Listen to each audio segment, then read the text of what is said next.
everybody, it is me, Feezer Bunny, and welcome back to another Sims 4 speed building video. So today is a little bit of a special speed build because this week my country is celebrating its Independence Day on June 12th specifically. So I was thinking, how awesome would it be if I did a Filipino-inspired speed build so I can share a little bit of my culture with you guys and also talk a little bit of our culture, because I figured that nobody really does this type of thing on YouTube and stuff. Yeah. So I think that this would be a really good opportunity to talk about my country's culture since, there's really, I don't think that a lot of people understand it. And I don't really think a lot of people talk about it as well. But it is something that I'm really proud of as an aspiring Filipino architect. So here you go. Hopefully you guys are interested in this kind of stuff. But quick disclaimer, I'm going to be talking a lot about history and some technical information as well in this video, so hopefully you guys are into that. So anyway, as the title of this video suggests, today we're building a type of house in the Philippines known as an ancestral house. So a Filipino ancestral house is actually a really general term that refers to a traditional style house that is passed down from one generation to the next. And it could be any style, traditionally it would be in this style, a traditional style of house called a Bahay na Bato, or if you literally translate it into English, it means a stone house, which refers to the type of construction that it is built on, which predominantly uses stone material, especially on the ground level. But there's a lot of different styles actually when it comes to Philippine architecture. There's indigenous native architecture, there's colonial architecture, there's Western architecture like modernism, Art Deco, Art Nouveau even, and neoclassical, and all of that stuff. Basically, the Philippines is a country that has been influenced so much by both Eastern and Western culture, specifically cultures of Spain and Latin America, as well as Asian cultures like China and Japan and other Southeast Asian countries as well. It's a pretty broad mix of all these different cultures. That's why it's really difficult to pinpoint what Filipino culture is. Even Filipinos are confused. We have this identity crisis of who we really are. Are we Chinese? Are we Japanese? Are we American? Are we Southeast Asian? Are we Pacific Islanders? That is a question that we keep asking ourselves. However, recently I've realized that so many Filipinos are beginning to accept who we are, and so many people are starting to appreciate our architecture and our culture. And I'm so happy to see that so many people are taking ownership of it, regardless of it's a colonial building or if it's an indigenous structure. People are recognizing the importance of it, and there is a movement right now where so many people are being so supportive towards things like heritage conservation and preservation of our architecture, because for a really long time old buildings in my country were ignored and they were actually destroyed, for some really basic reasons like lack of maintenance and just the lack of appreciation for old buildings, which is one of the reasons why I myself wanted to be an architect. I really want to pursue heritage conservation in the future. So hopefully I can do something about that and kind of help preserve my country's historical architecture. But I'm really, really happy to see that in recent years, there are more and more people who are getting into heritage conservation, and we're beginning to become more proud of the built heritage of my country. So that is why I'm here today. It's a festive occasion. My country is celebrating its 119th independence from Spain. And I thought that this would be the perfect opportunity to share a little bit of my country with you guys. So, this is the type of structure that evolved during the Spanish colonial period in the Philippines. It's a further evolution of the traditional Bahay Kubo, or Austronesian thatched house on stilts. I've actually built that a couple of months before, so if you guys want to see that, you can go ahead and check it out. It's somewhere on my speed builds folder, but this is kind of like a leveled up version of that one with the introduction of new building techniques and materials. The Spanish in particular, they introduced stone construction to the Philippines using stone or brick or rubble, and then the Chinese introduced different materials like terracotta tiles and granite pavement as well. So you guys will be seeing that a little bit later on as well when we get to it. But this type of structure, the stone house, is known for kind of like its eclectic mix of different influences. The ground level is very reminiscent of Spanish architecture, where it is predominantly made out of stone and brick. The second level, you can see the Filipino traditional house, where it's mainly made out of wood and light materials. And then the roof is made out of terracotta, which would have been imported from China. And they would actually hire Chinese craftsmen to build the roof and other parts of the house. So you can see that the roof itself is very Chinese Oriental looking. So that is that. And there's a very special reason why the house is the way it is. Not many people know this, but the Philippines is one of the most disaster-prone countries in the world. Yearly, we experience dozens of typhoons and hundreds of earthquakes. Most earthquakes are too weak to be felt, but there are occasionally like a couple that you can kind of feel, and it's very, very destructive. You know, the Philippines is in the typhoon belt, which means that we experience typhoons on a regular basis.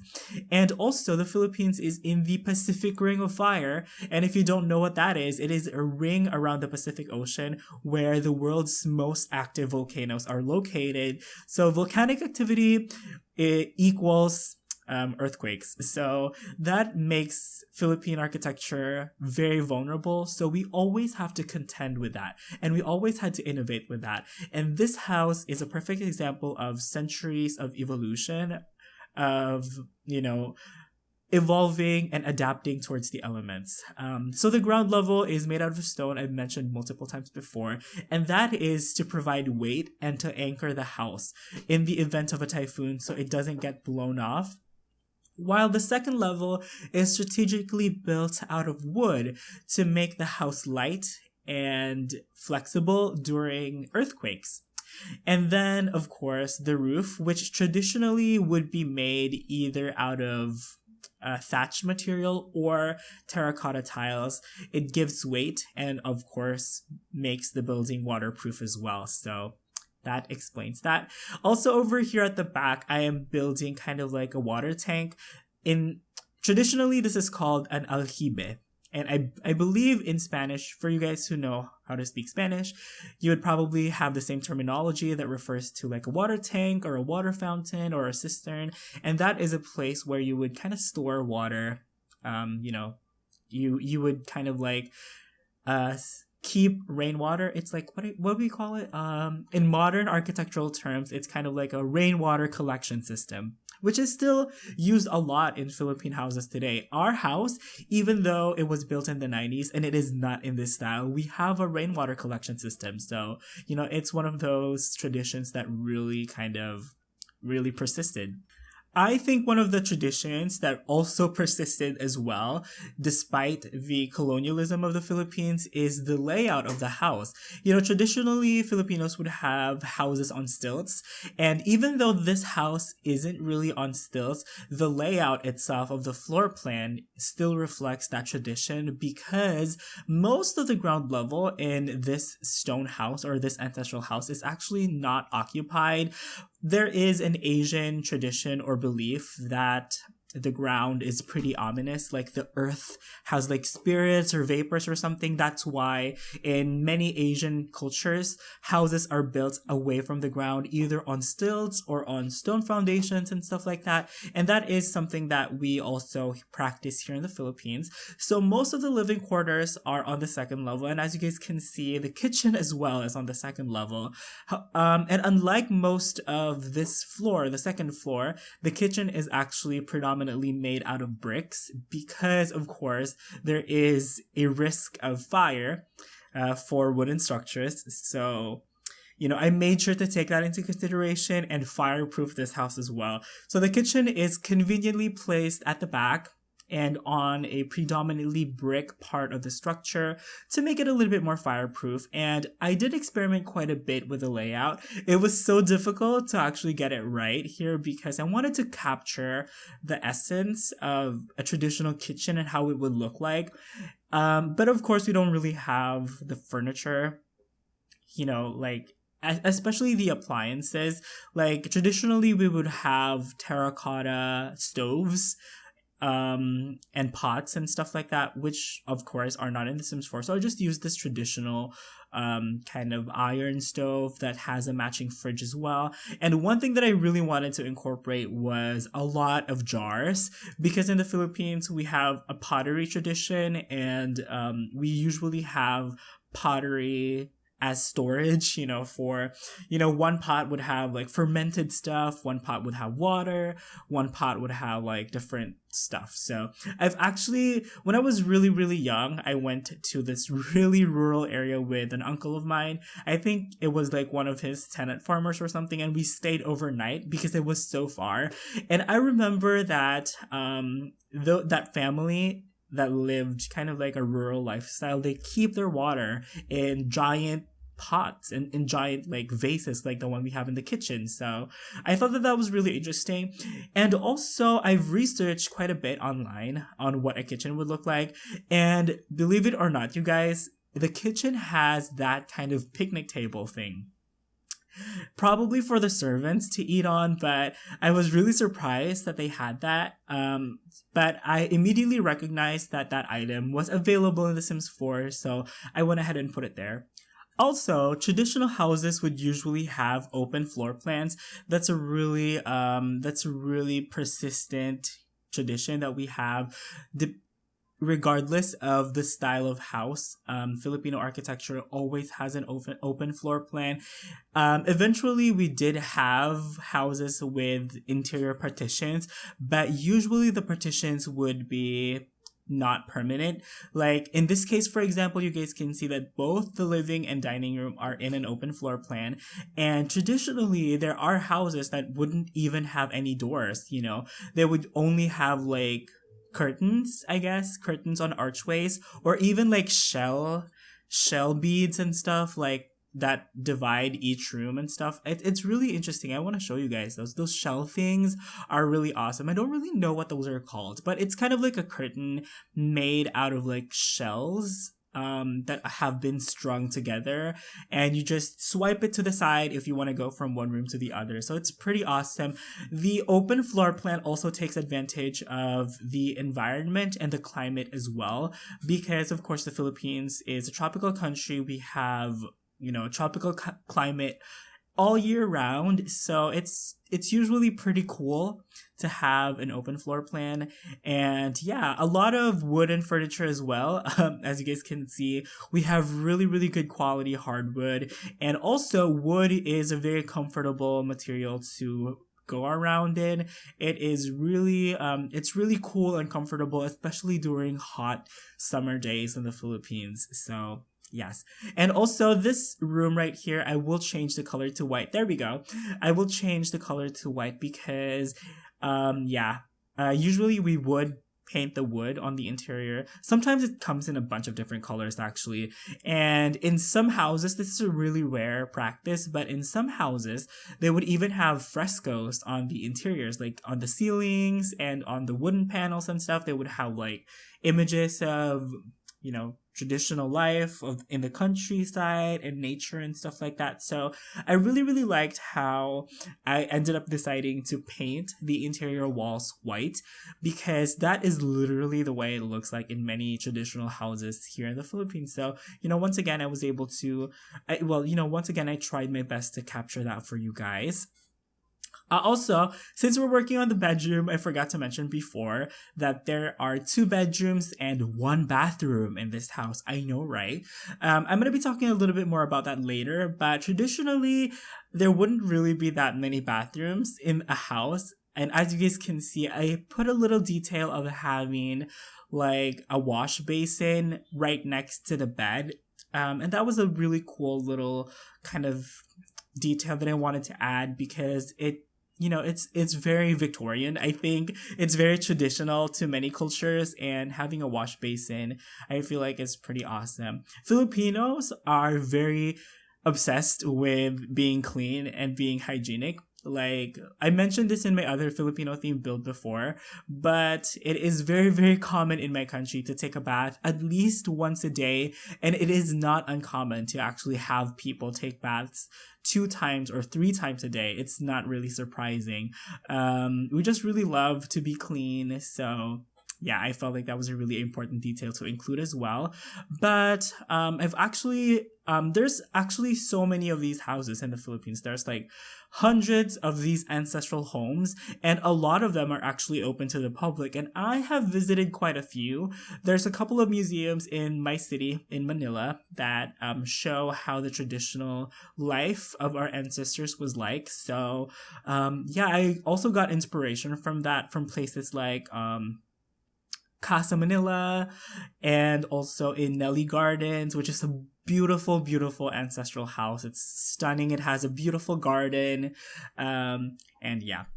And then over here, we are working on kind of like the secondary bedroom for the kids, I guess, or from other family members. And usually there aren't that many bedrooms actually in these type of houses. But yeah, there are not really that many bedrooms in ancestral houses because the servants would usually sleep on rugs or on mats on the floor. I remember when I was younger, we had this housekeeper. She was an elderly lady. By the way, quick disclaimer. Philippines, we do have a culture of having household help, but we don't really treat them like slaves or anything. We treat them more as family members. Like, I remember when me and my brother were younger, we would usually sleep a lot with our nanny and stuff, and that is completely acceptable in our society. And also, like I was saying, we have this elderly servant that was helping out at our house when we were younger, and she had a bed in her bedroom, but she preferred to sleep in like a traditional mat. It's, I don't know what, it's like, yeah, traditionally we call it banig. Or it's like a mat that you roll up. It's made out of bamboo. It's really comfortable actually, especially in the heat.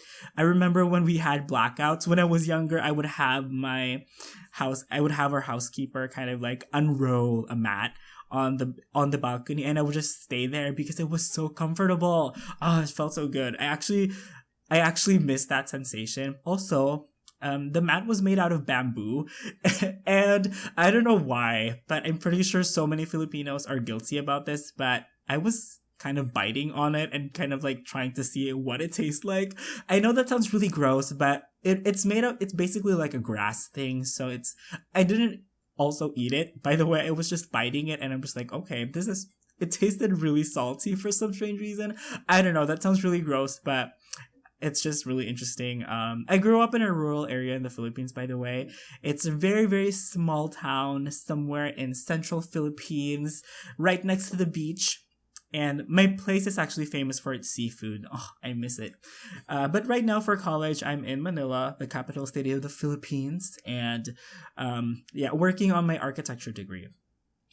So yeah, it looks like we're pretty much done with the living quarters on the upstairs. And right now we are plotting some of the pathways. Now these are the granite pathways that I was talking to you guys about. And I actually learned about this while studying architecture. Traditionally, we call these granite pathways piedrachina.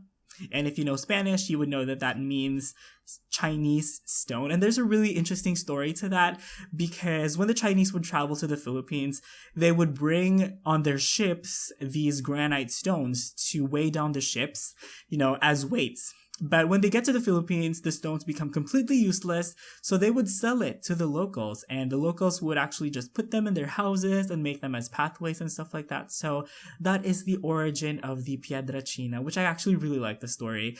When the Spanish arrived in the Philippines, they really established a commercial economy specifically towards Asian goods. that they would ship to Latin America and to Europe. An interesting fact, the Philippines is actually the first Asian country to trade with Latin America.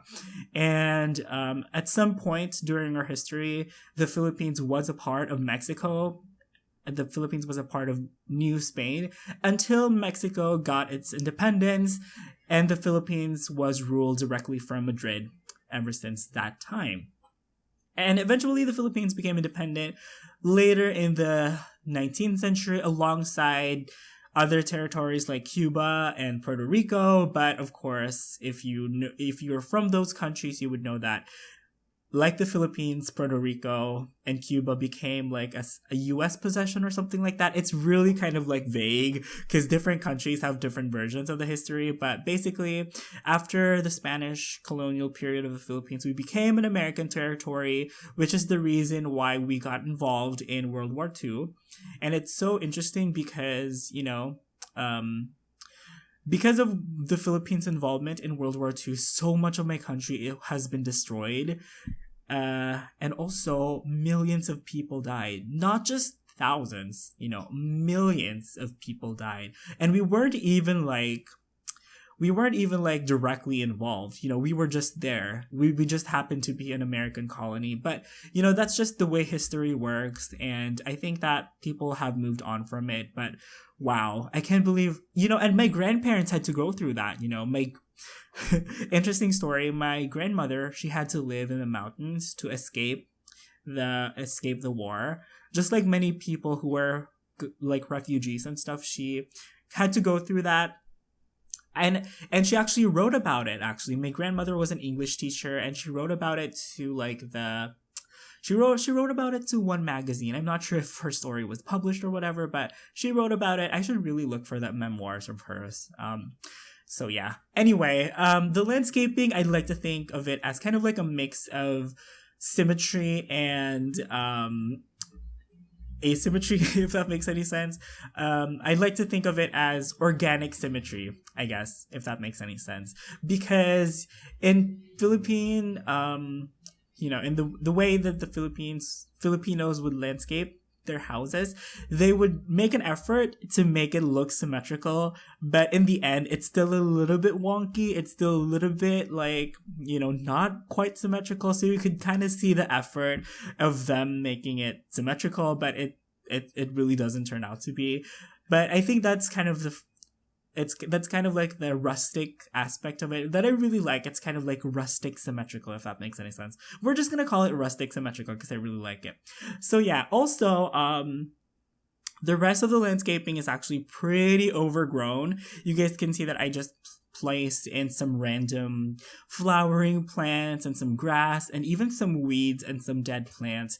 That's not uncommon to see in older houses where nobody really has the time to take care of the landscaping. So people just leave it as it is. There's snakes over there. There's crabs. There's turtles. Yes. I didn't particularly live in an old house, but trust me, you guys, the kinds of things I found growing up as a child in our garden, like I found turtles, I found snakes, I found really creepy frogs, I found crabs. I don't even know why. We didn't even live near the beach, but I found crabs, I found like random land fish, and that's all I'm gonna talk about because it's true though. It's really funny. But yeah, there we go. Like a bunch of weeds and stuff for the landscaping. And the last couple of things that we're gonna do is actually furnish the ground floor, which was quite tricky for me to furnish. I was so tempted to add more bedrooms on the ground level, but I just decided against it because traditionally you wouldn't really have any bedrooms on this level unless it was like bedrooms for the servants. But usually this level would be a storage area or it would be kind of like a garage. And I really, really wanted to put like a carriage or something, but we didn't have that. We had the carriage toy for the kids, but that just looked really crappy. I didn't really like how it looked. So I just went ahead and put like a crap ton of crates. A crate ton. Oh my gosh, that was so bad. But yeah, I just placed in a crap ton of crates over here to imply that this would be a storage space for like different goods like rice, for example, which is a staple food in Filipino cuisine. It's always rice. It's in the Philippines, it is not a meal if it doesn't have any rice in it. True. And then also over here on the outer part, these jars are supposed to be kind of like a water storage, or even like wine, like coconut wine or rice wine or something like that, some liquid storage. Because I kind of just really wanted to make it as realistic as I can. And yeah, I think I was able to kind of convey that with you guys. So yeah, I did put this on a quake zone as well, so hopefully we'll be seeing some earthquakes as well. But it looks like that is going to be it for the speed build, so I'm gonna go ahead and wrap up my commentary right here, okay guys? But before I do that, I would actually like to say a special thank you to Raffy Lata for letting me use his song, his custom music for this video. It's my first time actually using it in a speed build, but it is such a beautiful version of the traditional Filipino folk song, La Bella Filipina, and I will be putting down links in the description below if you guys are interested to see his version for yourself, or actually hear it. So yeah, check it out. Anyway, like I said, that is going to be it for the speed build. Once again, please don't forget to hit that like, favorite, and subscribe button if you guys want to support the channel, because it really helps out a lot, okay? You all have an awesome day. Thank you guys so much for watching. Enjoy the rest of the video, and I will see you guys next time. Bye bye.